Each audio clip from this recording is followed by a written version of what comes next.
നമസ്കാരം. റാഫ്റ്റർ ഫുട്ബോളിലേക്ക് എവർക്കും സ്വാഗതം. ഒളിമ്പിക് ഫുട്ബോൾ ക്വാർട്ടർ ഫൈനൽ ഘട്ടത്തിലേക്ക് എത്തിയിരിക്കുകയാണല്ലോ.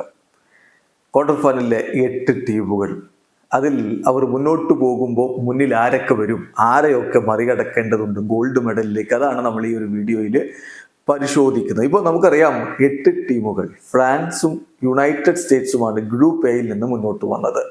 ഫ്രാൻസ് കളിച്ച എല്ലാ കളികളും വിജയിച്ച് 9 പോയിന്റാണ്. യുണൈറ്റഡ് സ്റ്റേറ്റ്സിന് 6 പോയിന്റ്, 2 കളി അവർ വിജയിച്ചു, 1 തോറ്റു. അങ്ങനെ അവർ ഗ്രൂപ്പിൽ 2ാം സ്ഥാനക്കാരായിക്കൊണ്ട് ക്വാർട്ടർ ഫൈനലിലേക്ക് കടന്നു. ഗ്രൂപ്പ് ബിയിലാവട്ടെ മൊറോക്കോയും അർജന്റീനയും 3 കളിയിൽ നിന്ന് 6 വീതം പോയിന്റുകൾ നേടിയെന്ന് പറഞ്ഞാൽ 2 വിജയം 1 തോൽവി.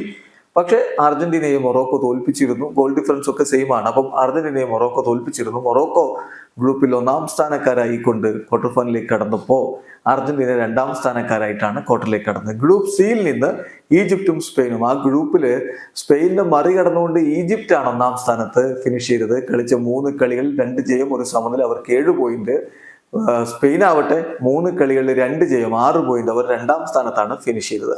ഗ്രൂപ്പ് ഡിയിൽ ജപ്പാൻ കളിച്ച 3 കളികളും ജയിച്ച് 9 പോയിന്റോടെ 1ാം സ്ഥാനത്ത് നിൽക്കുമ്പോൾ 3 കളികളിൽ 2 വിജയവുമായിട്ട് 6 പോയിന്റോടെ പരാഗ്വേ 2ാം സ്ഥാനം. അങ്ങനെ ജപ്പാനും പരാഗ്വേയും ക്വാർട്ടർ ഫൈനലിലേക്ക് കടന്നിട്ടുണ്ട്. അപ്പൊ ഇനി ക്വാർട്ടർ ഫൈനൽ മത്സരങ്ങളാണ്. ക്വാർട്ടർ ഫൈനൽ മത്സരങ്ങളിൽ അർജന്റീനയും ഫ്രാൻസും തമ്മിലാണ് ഒരു കളി വരുന്നത്. ഈജിപ്തും പരാഗ്വേയും തമ്മിൽ ഏറ്റുമുട്ടുന്നു. മൊറോക്കോയും യുണൈറ്റഡ് സ്റ്റേറ്റ്സും തമ്മിൽ ഏറ്റുമുട്ടുന്നു.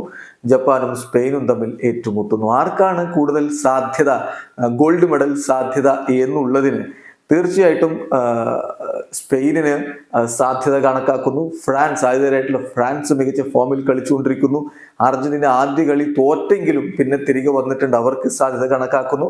അതുപോലെ ജപ്പാനും നല്ല സാധ്യത കണക്കാക്കപ്പെടുന്നു. ഈ ടീമുകളിൽ ആര് മുന്നോട്ട് എന്നുള്ള ചോദ്യമാണ്. പക്ഷെ ഇവരിൽ തന്നെ ഫ്രാൻസും അർജന്റീനയും തമ്മിലും ജപ്പാനും സ്പെയിനും തമ്മിലുമാണ് ക്വാർട്ടറിൽ നേരിട്ട് ഏറ്റുമുട്ടുന്നത് എന്നതുകൊണ്ട് അവരിൽ 2 ടീമുകൾ മാത്രമേ സെമി ഫൈനലിലേക്ക് കടക്കൂ എന്നതും ശ്രദ്ധിക്കുക. അപ്പം ഇനി മുന്നോട്ട് പോകുമ്പോൾ ആരൊക്കെയായിരിക്കും ഇവരുടെ മുന്നിലെത്തുക അതുകൂടി നോക്കാം.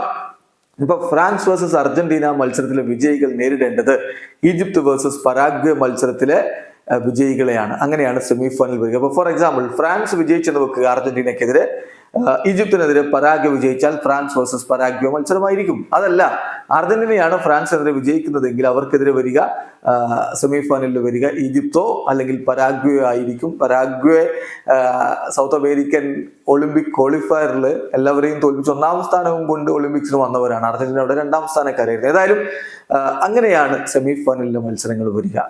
മറുഭാഗത്ത് മൊറോക്കോ വേഴ്സസ് USA മത്സരത്തിലെ വിജയികൾ നേരിടേണ്ടത് ജപ്പാൻ വേഴ്സസ് സ്പെയിൻ മത്സരത്തിലെ വിജയികളെയാണ്. അപ്പൊ സെമിയിൽ അങ്ങനെയായിരിക്കും വരിക. മൊറോക്കോ മുന്നോട്ട് കയറിയാൽ ജപ്പാനോ സ്പെയിനോ എതിരാളിയായിട്ട് വരും. USA മുന്നോട്ട് കയറിയാലും ജപ്പാനോ സ്പെയിനോ എതിരാളിയായിട്ട് വരും. സോ അങ്ങനെയാണ് അവിടെ സെമി ഫൈനൽ മത്സരം തീരുമാനമാവുന്നത്. അപ്പൊ നേരിട്ട് വമ്പൻ ടീമുകൾ ഏറ്റുമുട്ടുന്ന നോക്കൌട്ട് സ്റ്റേജിലേക്ക് ഒളിമ്പിക് ഫുട്ബോൾ എത്തിക്കഴിഞ്ഞു എന്നർത്ഥം. കാത്തിരിക്കാം ഒളിമ്പിക് ഫുട്ബോളിന്റെ ക്വാർട്ടർ ഫൈനലിലായിട്ട്. മറക്കേണ്ട, ക്വാർട്ടർ ഫൈനൽ വരുന്നത് ഓഗസ്റ്റ് 2 വെള്ളിയാഴ്ചയാണ്. വീഡിയോ അവസാനിക്കുന്നു. ഫുട്ബോൾ ലോകത്ത് കൂടുതൽ വിശേഷങ്ങളുമായി റാഫ്റ്റർ വീണ്ടും എത്താം.